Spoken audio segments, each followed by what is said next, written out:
Well, it has been a weekend. Wendy Williams has the YouTube streets, the tabloids, the press, the media, everything on fire.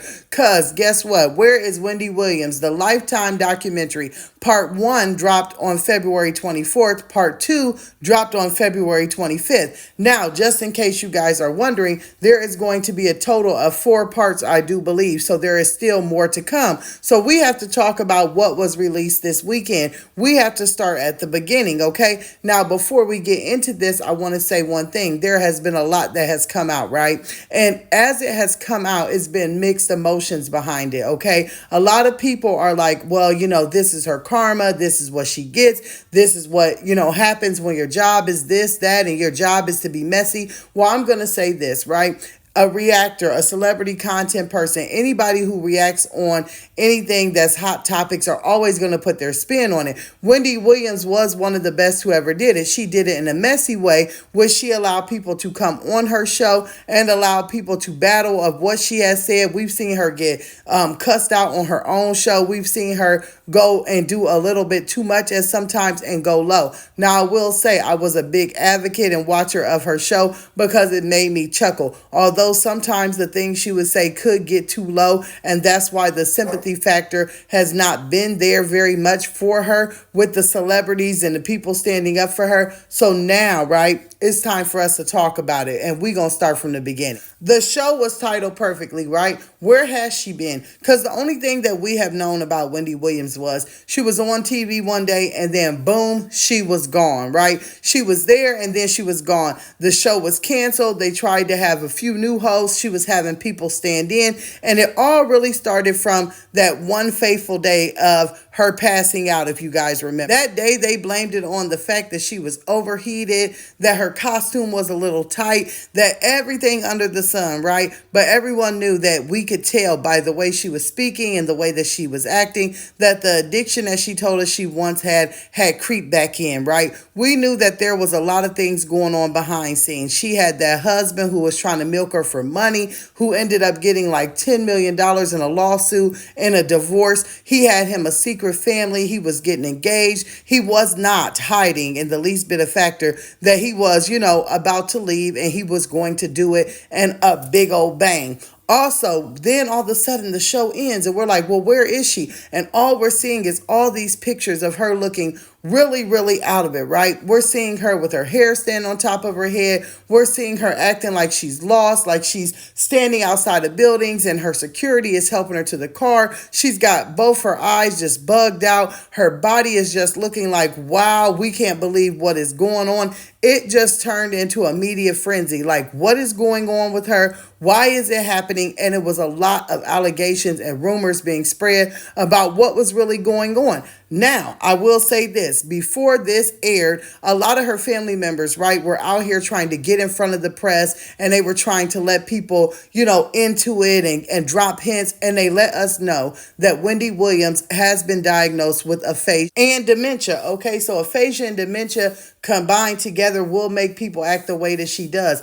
But this was the thing. It was almost like her family. We've seen her niece, her nephew. They have been on Good Morning America, The View, Tamara Hall, several talk shows, several tabloids trying to get in front of it because there was some secrets behind this aphasia and dementia that didn't, quite want to be released. But then everything came out when this show came and it was just like boom, bang, pow. Okay, so we see Wendy Williams, right? She's tramping around on here. At first she goes to sit down and she tells everybody she needs a second. She's crying. She's just like,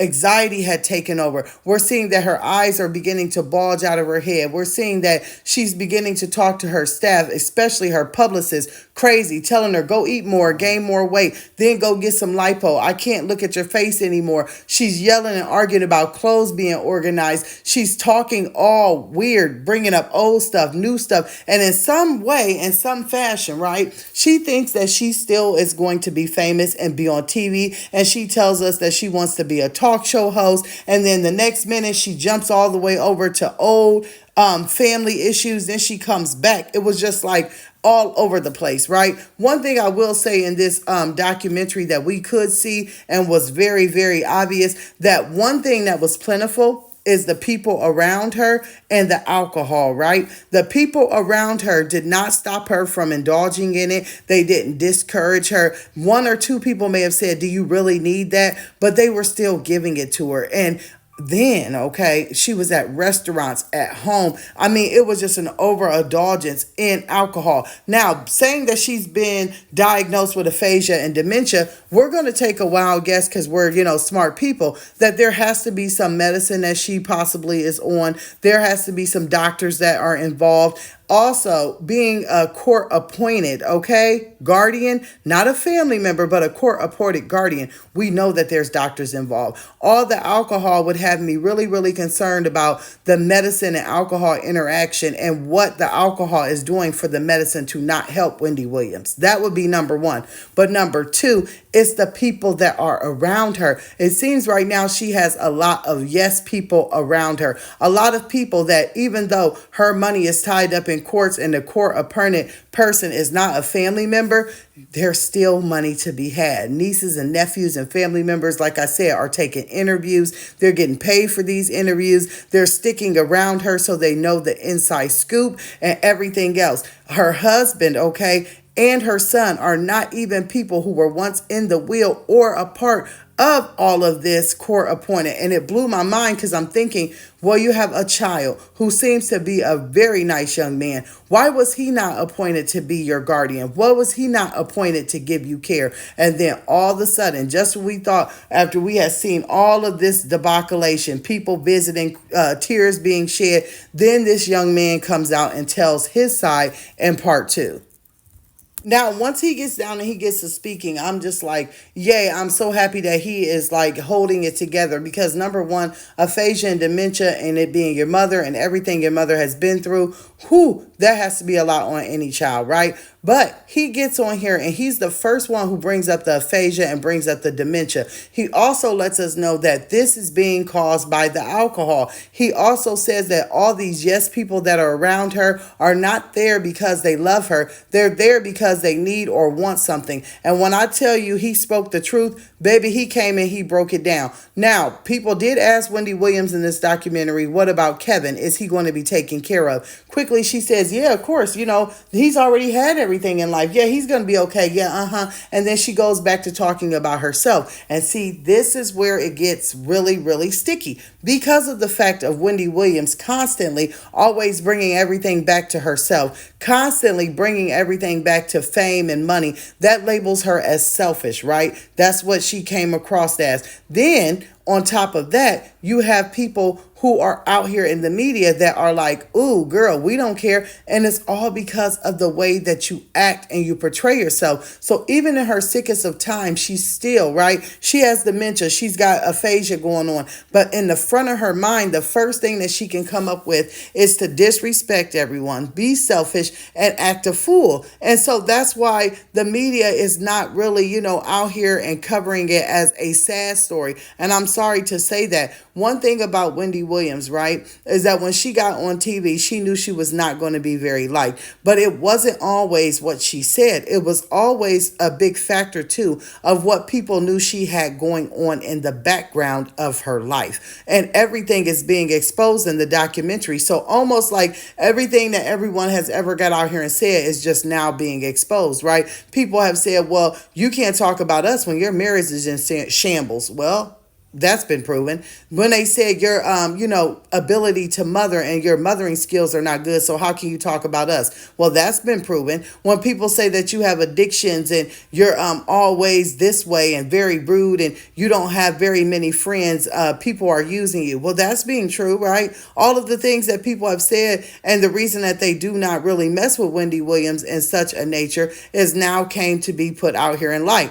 Now, I'm going to say this. Some things that have happened since this is that the publicist has, announced on Instagram and Twitter that she's walking away. The documentary has already been filmed. Now it's just being dropped. She's walked away from Wendy Williams. She said the disrespect and everything else was just too much to handle. Also, being a publicist, that means you have to put someone out in a public light in a positive form. And there's no way to do that with the actions that Wendy Williams have going on.